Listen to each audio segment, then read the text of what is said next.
The day the motorcades rolled into Kirinda, the dust rose first, like the village was exhaling years of gossip and hunger.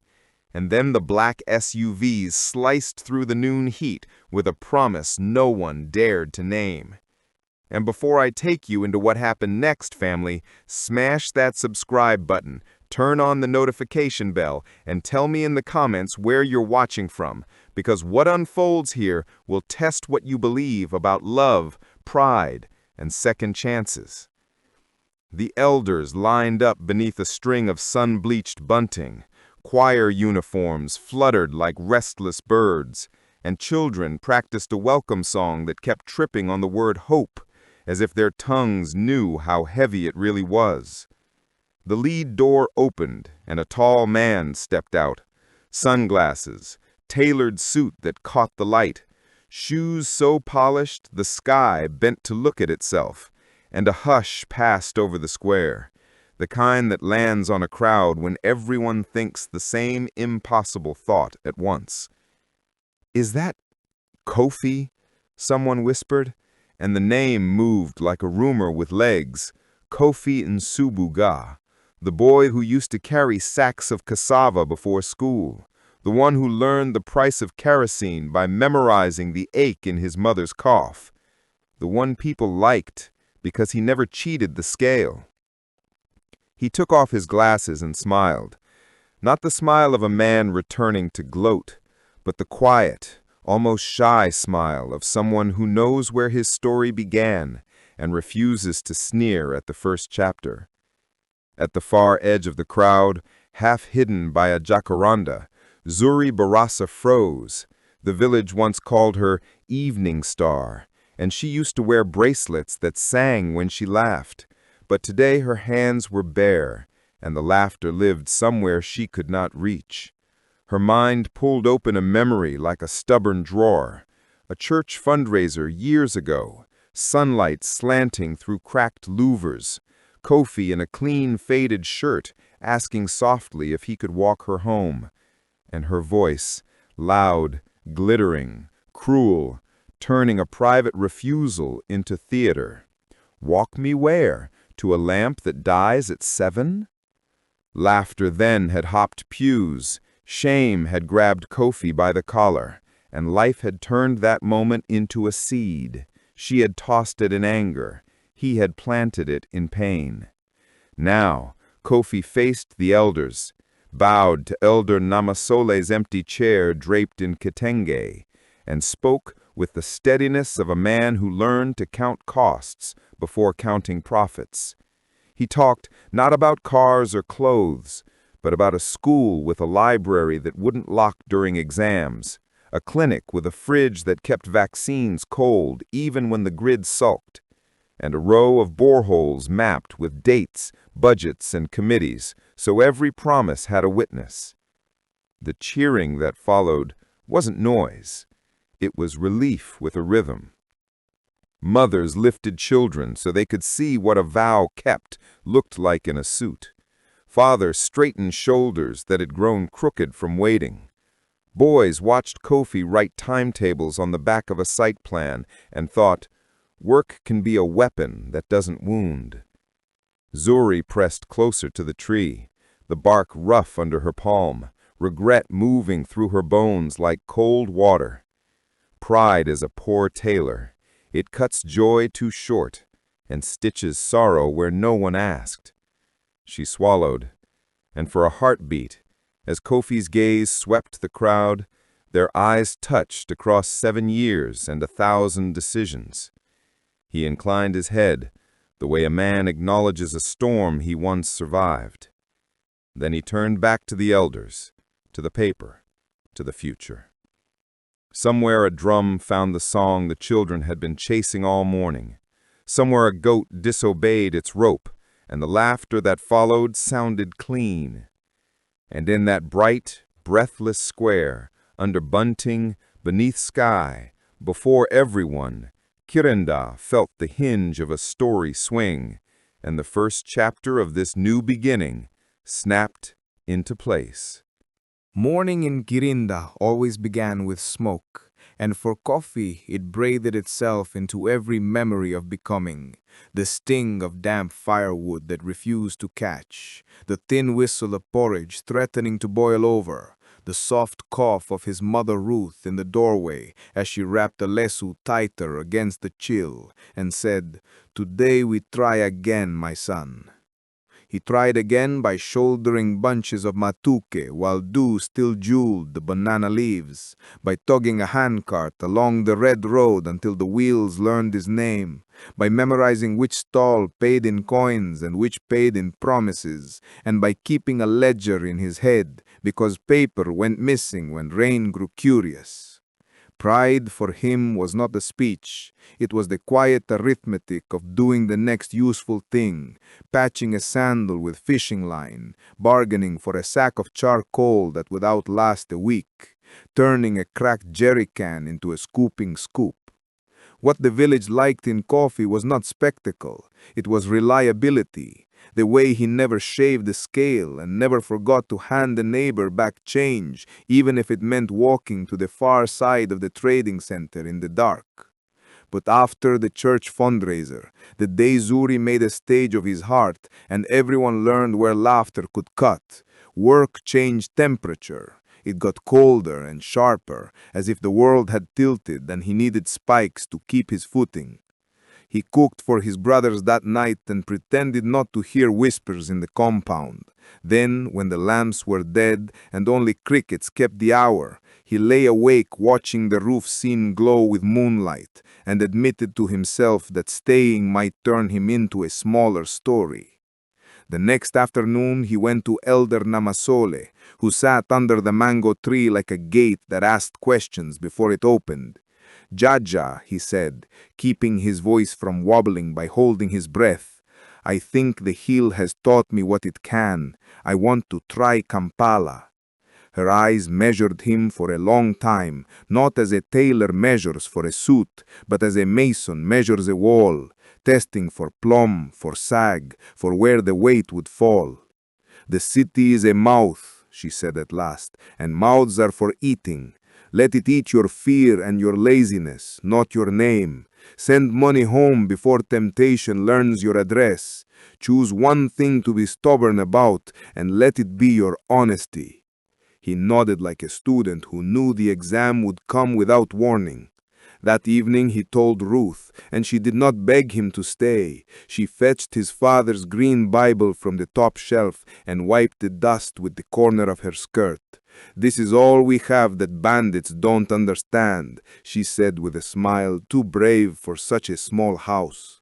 They packed 2 shirts, a pair of trousers, and coins wrapped in a handkerchief with a knot that felt like a blessing. At dawn, his brothers walked him to the road and tried not to cry by making jokes about how he would return with a radio and city swagger.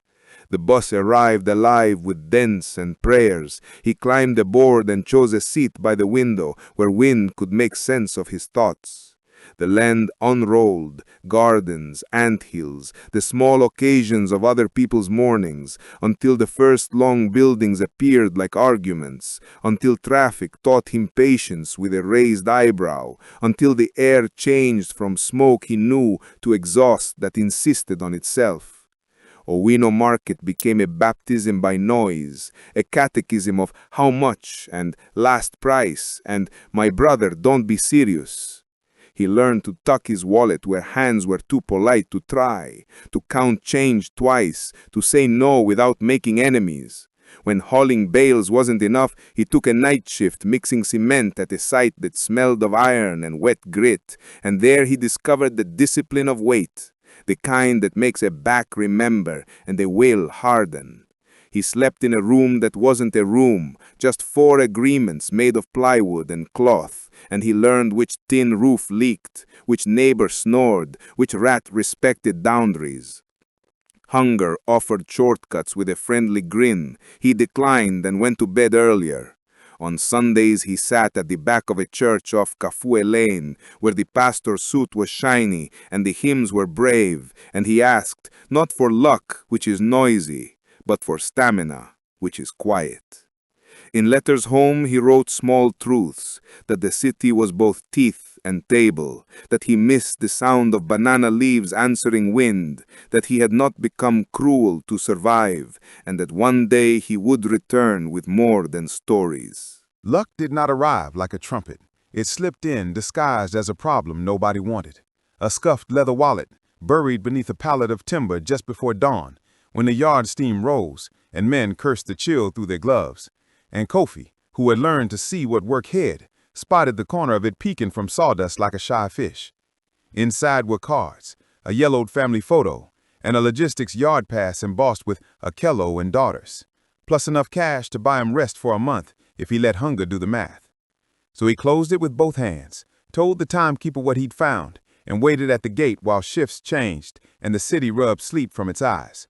The white double cab rolled in late, tires writing apologies in the mud, and a broad-shouldered man in a blue shirt jumped out already patting his pockets with a panic that made his jokes clumsy. When Kofi held out the wallet, the man blinked like someone had handed him back a missing day. "You knew," he said, not as a question, but as a wager on the kind of answer he wanted to hear. "Knew enough to still be choosing who I am," Kofi replied, surprised at his own sentence. The man chuckled, then sobered. "Come to my office at noon."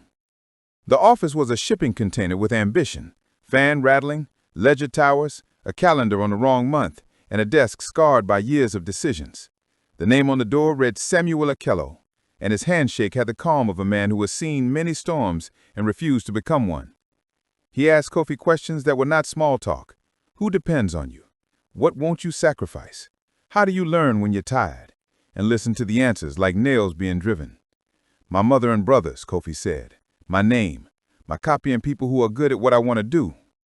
Akello nodded once, the way a builder nods at a wall that will take another story. "Start tomorrow. Runner. You will touch everything and break nothing." The job was not glamour. It was a masterclass in unglamorous truth. Kofi scribbled chassis numbers in rain, learned that a 5-minute delay at the yard could become an hour at the weighbridge, memorized which driver lied with confidence and which lied out of fear, and mapped shortcuts whose only toll was a handshake at a stubborn junction. He stopped treating time like it was free. He began treating it like fuel, measured, flammable, gone if spilled. In the evenings, he practiced spreadsheets in a dim room with a plug that sparked, copying columns by hand when the power sucked, discovering a quiet pleasure in cells that balanced and sums that obeyed. Akello tested him by not helping. A dispatch sheet with one truck duplicated, a fuel docket with the decimals shifting like a snake, a route plan that saved minutes but cost tires. Kofi walked each puzzle back to his hinge and refused to kick any problem that could be unscrewed instead. "You want your own yard," Akello observed one Friday as sunset threw gold on the forklifts. Kofi almost laughed at being seen. "One day," he said, not as a boast, but as a vow auditioning for permission. "Then practice with mine. Make it better, as if insults will be written beside your name if it fails, because they will." Months collapsed into a rhythm. Dawn runs, ledger reconciliations, driver's gripes distilled into actionable patterns, Sunday letters home with small victories and tucked inside. "Mama, the foreman didn't shout this week, the number spoke first." When envy surfaced, always in someone else's mouth, never his, he treated it like a stray dog. Don't feed it and it will stop visiting. Once, a supplier offered him tea for a shortcut on queue position. He smiled without smiling and said, "I drink water." Another time, a driver returned with kilometers that outnumbered the cargo's logic. Kofi walked the route at lunch, found the detour that sold diesel in bottles, and adjusted the policy so the next lie had to evolve or die. At year's end, when Harmattan tried to sand the city to a halt, Akello called him in and slid an envelope across the desk sealed first. "Not charity," he said, tapping it. "A bet. A loan, small on paper, large enough to drown a careless man. Pay me back with money and with how you build." Kofi didn't open it in the office. He took it to the yard, leaned against the stack of tallets and let the number hit him alone, so gratitude could organize itself before it leaked as noise. He didn't buy a car. He rented a patch behind a welding shop where the ground kept secrets and painted a sign with a borrowed brush. In Seguba aggregates, sand, stone, on time. He slept on a road mattress beside his ledger, woke at 4 to chase quarries, delivered before competitors reheated tea, paid his 3 men on Fridays with both hands like a blessing, and wrote a rule on the first page of his new book. We leave every place tidier than we find it. Yards, books, people. When mistakes came, as they must, he paid twice. Money to fix, manners to mend. And when gossip came, as it loves to, he let punctuality argue for him.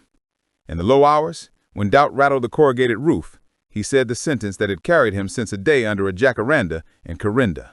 I'm not what I lack, I am what I build. The year Kofi learned that momentum is a discipline, not a miracle, began with dust and ended with ledgers that finally told the truth about his courage. He rose at 4, beat the quarry trucks to the gate, and trained his 3-man crew to treat lateness like a leak. Silent, constant, expensive, while he wrote prices that floated with fuel, kept receipts in duplicate, and paid on Fridays with both hands like a blessing so roomers had nothing to eat. He added a second mixer, then a third, and rented a yard in Mukono, where afternoons looked like opportunity if you squinted past the heat shiver. And though the welders next door sang off-key while cutting rebar, he learned to love the soundtrack of progress, because sparks meant someone else was building too. Growth tried to seduce him into shortcuts, underweighed truckloads, tax advice that came with a cough, but he remembered Okello tapping that envelope and saying, "Pay me back with money and the shape of your character." So he chose boredom over drama, systems over stunts, routine over noise, receipts over charm. He built a tiny scholarship for 3 pupils from Kerinda who wrote their ambitions in careful pencil. He sent home money with notes tucked into the corners. Julma's shoes, Mama's syrup, roof nails, buy the longer ones. And when the church roof no longer leaked, he smiled privately and refused any microphone. On Fridays he visited Okello, repayment tucked flat, question prepared like a sharpened pencil. When should a company say no to business? When the customer pays with your sleep, Okello said. Meanwhile, in Kirinda, the shine drained quietly from Chief Barasa's compound. A cousin mishandled harvest funds, a lorry purchase turned out to be a carcass with plates, and pride, that stubborn insect, refused to die even as it twitched under the heel of bad luck. Zuri, who had married a trader with imported shoes and imported promises, discovered that debt can dress better than honesty. The man balanced accounts with charm and side deals until charm soured and side deals multiplied like shadows at dusk, and one morning he left for Nairobi with a story and without goodbye. The debts remained like unwanted relatives. Zuri returned to her father's compound with a suitcase, a sewing machine borrowed from an aunt, and a silence people kept trying to fill for her. She took a back room and stitched school uniforms for the primary, learned to price thread by mood and fabric by moodiness, and developed the small religion of straight seams, the kind of work that rewards humility and punishes distraction. Pride still prowled the fence line, but hunger negotiated a truce. She would accept smaller laughter, warmer bread, and the knowledge that some bridges can only be crossed on foot. In Kampala, Kofi hired a 4th man, then a clerk with neat handwriting who loved totals that matched. He learned which queries lied about moisture and which delivered the same quality even when the foreman was absent. And he created a rule that sat at the top of his wall in handwriting as plain as a sermon. We leave places tidier than we find them. Books, yards, people. He bought a second-hand pickup that smelled of dust and possibility and refused to tint the windows because he still liked the way wind argued its case. At night, doubt sometimes rattled the roof like a thief. He answered with inventory and prayer and the sentence that had carried him from the hill, "I am not what I lack, I am what I build." The return began as a pencil map on butcher paper, 3 boreholes with committees and public ledgers, a clinic with a cold chain that could survive sulking power, a school with a library that wouldn't lock during exams, a small skills shed where boys could learn wiring and girls could learn wiring too, or sewing if they preferred. No jobs married to gender, only to competence. He called the plan Seeds, to remind himself that announcements are not harvest. He visited Kirinda quietly to measure distances and gossip, sat with the sub-county chief to learn which permits were weeds, and drank weak tea while an engineer explained the difference between good intentions and good foundations. Word, being word, outran him anyway. By the time he booked the convoy, the village had dressed itself in expectation and rumor, both of which looked similar from far away. Zuri heard it first as a joke in the primary staff room. "Your friend who hated lamps is bringing solar lights now." And then as a whisper that made her chest feel like it forgot a step. A son of the soil, successful, coming home with plans written in numbers, not adjectives. She told herself she would clap from the shadows and slip away before anyone's memory warmed. But memory has its own weather. The night before the convoy, Kofi walked his yard one more time, palms on pockets by habit, checking straps and fuel logs and the spare tire that always believed rules were for other people. He stood by the sign, Nusubuga Aggregates, faded now at the edges from honest sun, and thought of Elder Namasoli's mango tree, of Ruth humming through morning smoke, of a fundraiser where laughter hopped pews like a dare. And he decided that if the village needed a story, he would bring one shaped like a timetable and a ledger, not like vengeance dressed up for a parade. In the morning light, when the engines finally turned and the city yawned to let them pass, he felt not triumph but alignment, as if the long, careful work of many small days had clicked into its notch, and the road ahead, red and ribbed and real, was ready to be driven the slow, difficult, sustainable way home. The morning of the launch felt like the village had ironed itself. Shirts newly starched, plots swept into neat ribs, chairs in rows that looked braver than most promises. And when the convoy eased to a stop beside the jackfruit tree, the air held its breath until the first drum found the beat the children had practiced all week. Kofi stepped down with a folder tucked under his arm instead of a speech, greeted the elders by name, and bowed his head at the Kitinge-draped chair left for the late elder Namasole. And when he spoke, he started with what people could touch. "We begin with water," he said, and pointed to a hand pump gleaming like a new idea. "Committee members are listed here, contributions and repairs will be recorded here, and the key lives with 3 people, not 1, and the crowd murmured because it is a strange relief to hear logistics where they expected poetry." He moved on to the clinic, a block that smelled of paint and soap, a solar rig that could keep vaccines cold even when the power sulked, an intake desk built low enough for elders to lean without embarrassment. He introduced Nurse Aluna, the woman with eyes that smiled even when her mouth didn't, and explained the referral plan with a laminated map, then folded away his pages like a carpenter satisfied with a joint that will not creak. Zuri stood near the back, half in sunshine, half in the jacaranda's shadow, her borrowed headscarf tight as if it might hold her regrets still. She watched the way Kofi did not sell the future so much as calendar it. Term start for the school, dates for teacher hiring, the order in which shelves would fill in the library, and a timetable for the skills shed where anyone could learn to wire a socket or draft a simple invoice, and she felt something complicated loosen in her chest. Envy ebbing, admiration pricking, shame hanging on like a burr. Chief Barasa, thinner now and gentler from being sanded by misfortune, shuffled forward on his cane to shake Kofi's hand. The old chief's voice cracked, and for a breath the square went quiet like a clasp, waiting to see if pride would spoil this small, necessary ceremony. But Kofi squeezed the man's fingers as if greeting a fragile truth and said, "We all eat from the same borehole." And the applause came like rain off a good roof, steady and approving. A delegation from the sub-county tried to turn the moment into politics. Kofi diffused it with the patient precision of a mechanic removing a stripped screw. "The ledgers are on the wall for anyone to inspect. Praise is welcome, but audits are worship." And laughter rose because the joke was careful and kind and the point unmissable. When speeches ended, he put away dignity and picked up a wrench.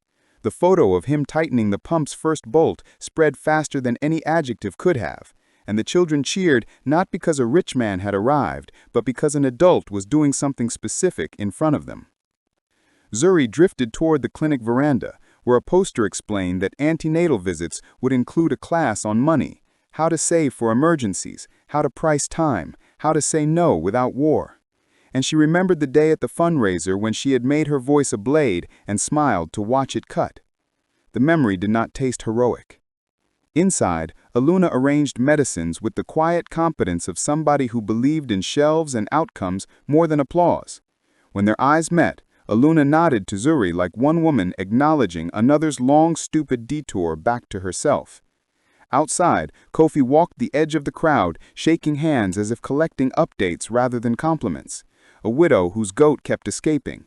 A boy who wanted to learn welding but feared he was clumsy. A teacher whose talk budget was a joke nobody laughed at. He wrote notes with a pencil that looked ordinary and a focus that did not. The choir sang a song about clean water that should have been sentimental but wasn't, because the handle squeaked in counterpoint and buckets were filling as they sang. A journalist shoved a mic toward Kofi and asked for a soundbite. He gave one built of verbs. We will build, repair, publish, train, measure, and repeat. And the journalist blinked because the words did not bleed drama and therefore were harder to cut. By noon, when the sun began to nag necks and men reconsidered their hats, Kofi excused himself to check delivery logs and fuel vouchers with his foreman, and Zuri found herself following the shade of the clinic wall like it was a map. She stopped when she reached the blue door of Ruth's new house, the one with gutters that sang in rain, and stared at it long enough to realize she had arrived at a threshold twice, once in distance, once in time. Around her, the day kept working. The borehole handle rose and fell like a village breathing. The clinic fan turned prayers into wind, and the school bell, brand new, unapologetically loud, announced that something ordinary and holy had begun and would begin again tomorrow. By late afternoon, the celebration had cooled into work, and that was when the first real test arrived. Not in a speech or a committee vote, but as a hairline crack in the plan no one else could see. The borehole's receipt numbers didn't match the ledger by 50,000 shillings. The clinic's thermometer had vanished between unpacking and shelving, and a man with an election grin hovered near the skills shed, measuring which ribbon to cut for his own poster. Kofi felt the day tug at the seams and chose what he always chose, verbs over volume. So he sent the drummer boy to fetch the borehole treasurer and the treasurer's shadow, because money should never walk alone.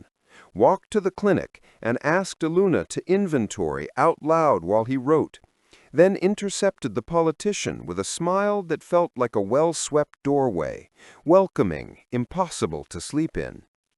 Under the jackfruit tree, he spread the ledger, placed the receipt beneath it, and asked the treasurer to narrate each movement like a radio match, withdrawal, clamp, purchase, change, until the truth presented itself in a simple human wobble. A vendor's handwritten 5 with a loop too coy to distinguish from a 6. A non-malicious error shaped like fatigue. He corrected the line, stapled a note, and asked the treasurer to read the correction to 3 women selling fried cassava at the edge of the square.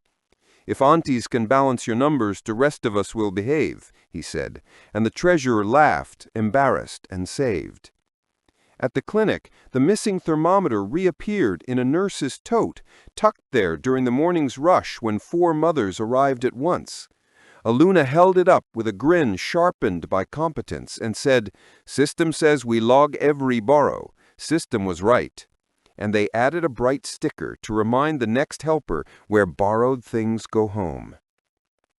As for the politician, Kofi gave him the only ribbon available, a strip of masking tape labeled auditor copies, and the man recognized, to his credit, that this party wasn't for him. He shook hands, posed once in front of the borehole, and retreated to find a parade that needed a louder drum. Zuri watched all of it from the clinic veranda, fingers worrying the edge of her headscarf the way a seamstress worries thread through a stubborn eye. She had expected miracles to shine, not to be itemized, and there was a new kind of awe in seeing a man make accountability look like affection. Shame shifted in her bones, less a club, more a lesson, and with it came the practical ache of debt. The women who had extended her fabric on trust, the landlord who had let her keep the back room by swallowing an apology, the old teacher at the primary who had pressed coins into her palm with a whisper, "Return when you can." Pride hissed its old script, wait, arrange, appear unbothered. But hunger for a clean page spoke louder, go now, while the day is still honest. Meanwhile, Kofi moved like a man weaving a net with his attention. He checked the skill shed's extension cords, labeled the box of resistors with a permanent marker, asked a librarian if the dictionary smelled like damp, books tell on leaks, then pocketed 2 stones and a bottle cap, the way Ruth used to pocket buttons so floors would stop arguing with bare feet. Children trailed him in a comet tail, peeling off to pump water or ring the new school bell, because ringing is a child's way of testing whether tomorrow exists. When the sun tilted toward hills, Ruth called him home with the old signal, 2 claps and a name shaped to carry, and he followed the sound past the jacaranda to the blue-doored house that gutters sang around when it rained. Inside, the table had 3 plates and a quiet celebration, posho, beans, greens that still remembered soil. And Ruth's face wore the pride of a woman rearranging a long sorrow into storage jars labeled enough. They ate, and between spoonfuls she asked about committees and treasurers and the boy who wanted welding but feared his hands. Kofi answered with a contentment that surprised even him, the kind that sits down without apologizing. A soft knock found the door. He stood, expecting another ledger question or a late greeting, and opened to find Zuri on the step, the jacaranda turning her shadow purple. For a heartbeat, both were stranded on separate shores of the same old river. She bowed her head, not theatrically, not for witnesses, just to stop her voice from breaking and spilling the day, and said, "Kofi, if you have 5 minutes, I have 7 years to confess." Behind him, Ruth's chair scraped as she stood. Mothers know when a threshold becomes a courtroom or a chapel. Kofi stepped outside, pulling the door to with the gentleness people reserve for precious things. The village hummed, pump handle, clinic fan, a radio far away trying to find a station, and the air smelled of jackfruit and dust and the first honest fear Zuri had allowed herself in a decade, that this was the moment to choose between a script that had humiliated a boy and a new page that might finally humble her. He didn't make a speech. He nodded toward the bench under the eave where evening never rushed, sat, and waited the way a good craftsman waits for glue to set, patient, present, confident that what is mended slowly tends to hold. They sat beneath the eave where rain once rehearsed its songs, the bench warm with days' leftover sun. And Zuri began not with excuses, but inventory, of the fundraiser where she weaponized laughter, of a marriage that looked like prosperity until creditors learned her doorway, of nights measuring thread like time and time like thread, of the slow, choking way pride keeps you from asking for water, even when your throat is dust. She spoke without embroidery, a seamstress stripping a garment to salvageable cloth. And Kofi listened as if tightening bolts, every silence a tool he refused to misuse, until the story rose to its raw hinge. I tried to be a symbol people clapped for, and in the trying I became a warning whispered at back doors. I turned you into a spectacle because I was afraid to be ordinary and kind. The village moved around them with the calm competence of systems finally waking. Pump squeaks, clinic fan, a child dragging a jerrycan in loops that drew tomorrow on the ground. And when Zuri's voice thinned to a thread, Kofi tied it back with his steadiness. I kept that day like a stone in my pocket, he said, thinking of the ledger of hurts he had declined to keep. But stones can weight a man down or mark a path for those behind him. I chose a path. She blinked, surprised that forgiveness could be spoken as geometry, not drama. I am not asking you for a future, she said quickly, because the old script itched to perform, and she would not let it. Only for a clean page I can afford. He nodded toward the square where his crew was locking the tool chest. A page is easier than a poem, he said, and stood to fetch a small envelope from the house. Ruth watching from the doorway with a gaze that could bless and interrogate in a single breath. When he returned, He placed the envelope on the bench between them like a boundary and an offering at once. Inside is rent for 3 months on a proper stall near the clinic, a voucher for a serviced second-hand machine, starting stock of thread and notions from a supplier who won't flirt with your invoice, and a list of 2 girls from the skills shed, Amina and Peace, who need a place to learn where their hands will be respected, he said. Zuri flinched at the abundance, then steadied under it. "What do you want in return?" she whispered, half expecting a price paid in whispers. "Receipts," he answered, almost smiling. "Not to police you, to help you police yourself. And a rule. Teach those girls everything you wish someone had told you. Pricing, hours, when to say no, how not to discount your future to pay for someone else's laziness." She nodded, throat thick, thumb stroking the envelope's edge like a talisman. "There's one more thing," he added, voice softer. "We will not be a story that markets chew. You owe me no performance. We greet, we work, we keep our corners tidy." Relief came so fast it felt like rain on tin. She laughed, small, unadorned, the kind of laugh you don't dress for company. "Boundaries," she said, tasting the word like medicine that finally named her fever. "They are doors," he replied. "They make rooms possible." For a moment, they watched the square take on evening. Boys attempting cartwheels in the schoolyard until dust haloed their ankles. Nurse Aluna pinning a schedule beside the clinic window so sunlight could read it tomorrow. Ruth calling to a neighbor about the committee's meeting time and the need for extra chairs because Faith always underestimates turnout. Zuri stood, suddenly shy with gratitude. "May I thank your mother?" she asked, and Ruth, who had been waiting with the quiet of women who have seen storms and know which clouds matter, stepped forward and gathered her in, not as daughter or penitent, but as neighbor who will need thread on a Sunday when shops sleep. "Eat with us," Ruth said simply, setting an extra plate because hospitality is better at math than resentment. They ate beans and greens while talk circled small, workable things, shop hours and light batteries, and whether the skills shed should add a box for lost buttons, until Zuri put down her spoon and faced the last chore of the day. "I owe people, and I will pay them. If gossip reaches you before receipts do, believe the paper." Kofi lifted his cup. "Bring the ledgers on Tuesday. Aluna will teach cash flow after antenatal class. She likes charts because charts don't flirt." They all laughed, even the house, which seemed to inhale and relax its blue doors like lungs. When Zuri rose to go, the jacaranda shook loose a purple drift that landed on the step like confetti for promises no one would post online. She tucked the envelope under her scarf, bowed to Ruth, and met Kofi's eyes without flinching. "Thank you for refusing to write me as a villain. Villains make easy stories, and easy stories don't hold roofs."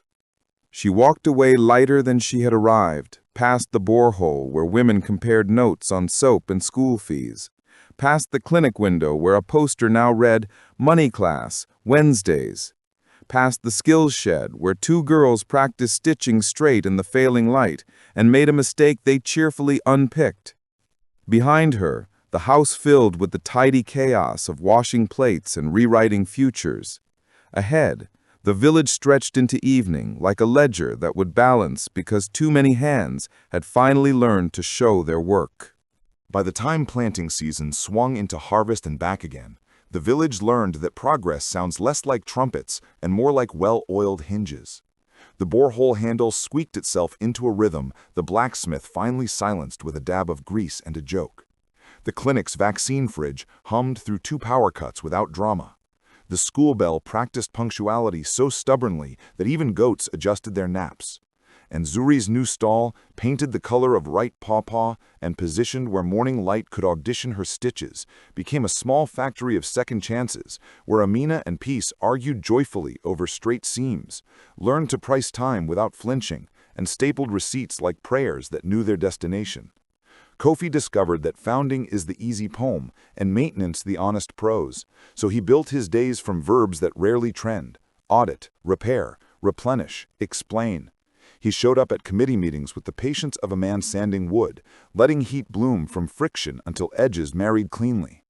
He introduced a ritual that felt like weather, a monthly wall of numbers painted large enough for rumor to read without squinting, the letters fat and unapologetic, the totals tidy, the surplus ring-fenced for filters and textbooks. And when a hinge sagged on the library door, he tightened it himself and left the wrench on a hook labeled "Tomorrow." Ruth tended a garden that misunderstood retirement and produced more greens than her table could justify. She portioned meals the way some people portion wisdom, enough for the moment, a little extra for the neighbor who would never ask. Sometimes she sat outside the blue door and listened to the schoolyard, eyes closed, measuring the difference between noise and future. When children argued about who got which reader first, she smiled because scarcity had finally met its match in a queue with rules. Nurse Aluna turned the clinic into a choreography of predictable mercies. Blood pressure before gossip, clean bench before complaints, charts before charm. On Wednesdays, she taught cash flow to any woman who came for antenatal and stayed for arithmetic, drawing arrows from today to next season with a certainty that made debt blink and reconsider its grip. Afterward, she scolded men gently into tetanus shots and scolded the clinic fan into one more week of obedience. When rumors tried to sell miracle teas at the market, she hung posters that sold skepticism at cost. Okello visited once near dusk, stepping from a dusty pickup with the relaxed pride of a father checking the scaffolds he didn't build, but helped those who did. He walked Kofi's yard, whistled at the tidy ledgers, and inspected a mixer with the same tenderness some reserve for grandchildren. Later, with tea that tasted like the memory of rain, he said, "You paid the loan twice, first with money, then with the kind of habits that don't default." And Kofi, who had learned to receive praise as a diagnostic, not a drug, answered, "We're still paying in boredom and mops, and I think that's right." Someone painted a mural on the school wall, a hand passing a book to another hand, both brown, both ordinary, both purposeful. Beneath it, a line read, "Show your work," and children began saying it to each other when sums refused to cooperate, or when stories asked for endings that hadn't earned themselves. Zuri balanced her ledgers on Tuesdays like a baker balances flour, by feel first, then by scale, repaying debt with interest and apology, saving for a newer machine, teaching Amina and Peace how to decline discounts that arrive wearing friendship. When gossip tried to mortgage her past for content, she shrugged and pointed at receipts. Sometimes she and Aluna swapped clients, dress for a clinic wedding, vaccination record for a tailor's infant, and laughed at the economy of favors that stayed small enough to be wholesome. In time, Kofi asked Aluna a question that didn't sound like a question. "Will you help me carry these years?" And the answer arrived as a wedding, with more food than speeches, and a rain that began exactly when the last chair stacked. They moved into a house where gutters sang in storms, and quiet held when plans needed hearing. The skill shed grew loud with competence. Girls splayed logic across circuit boards. Boys learned to hem with less bravado and more precision. A blackboard filled with deadlines for paying clients and dates for inspections, and a rule chalked large: work that respects you will not require your soul as collateral. When Elder Namasoli's mango tree dropped fruit in a kindness it had practiced long before any of them were ready, children gathered the sweet map of its shade and argued about who remembered her proverbs best.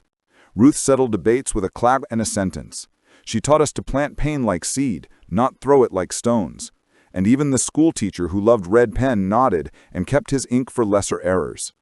On a hot market day, a journalist returned for a story and tried to coax spectacle from the square. Kofi gave him ledgers and timetables, Zuri gave him a price list and 2 apprentice contracts. Aluna handed him a vaccination schedule and a receipt book. He left with a piece that didn't go viral, but did go useful. And sometimes utility is the more ambitious fame. At night, when the pump slept and the clinic shimmered under moonlight, Kofi stood beneath the jacaranda and listened for what needed doing that hadn't asked yet. Drainage before the long rains, bursaries before exam fees, then went inside to a table where plans were folded like maps and laughter kept scale honest. People still tell the tale with ornamental shortcuts: poor boy, proud girl, tables turn. But in Kirinda, they prefer the longer version, the one with receipts and rinsed cups and the seductive heroism of showing up. And if you stand there at dusk with the dust smelling of warm rope and cooked beans, you can hear the village exhale as a verb, not a sigh.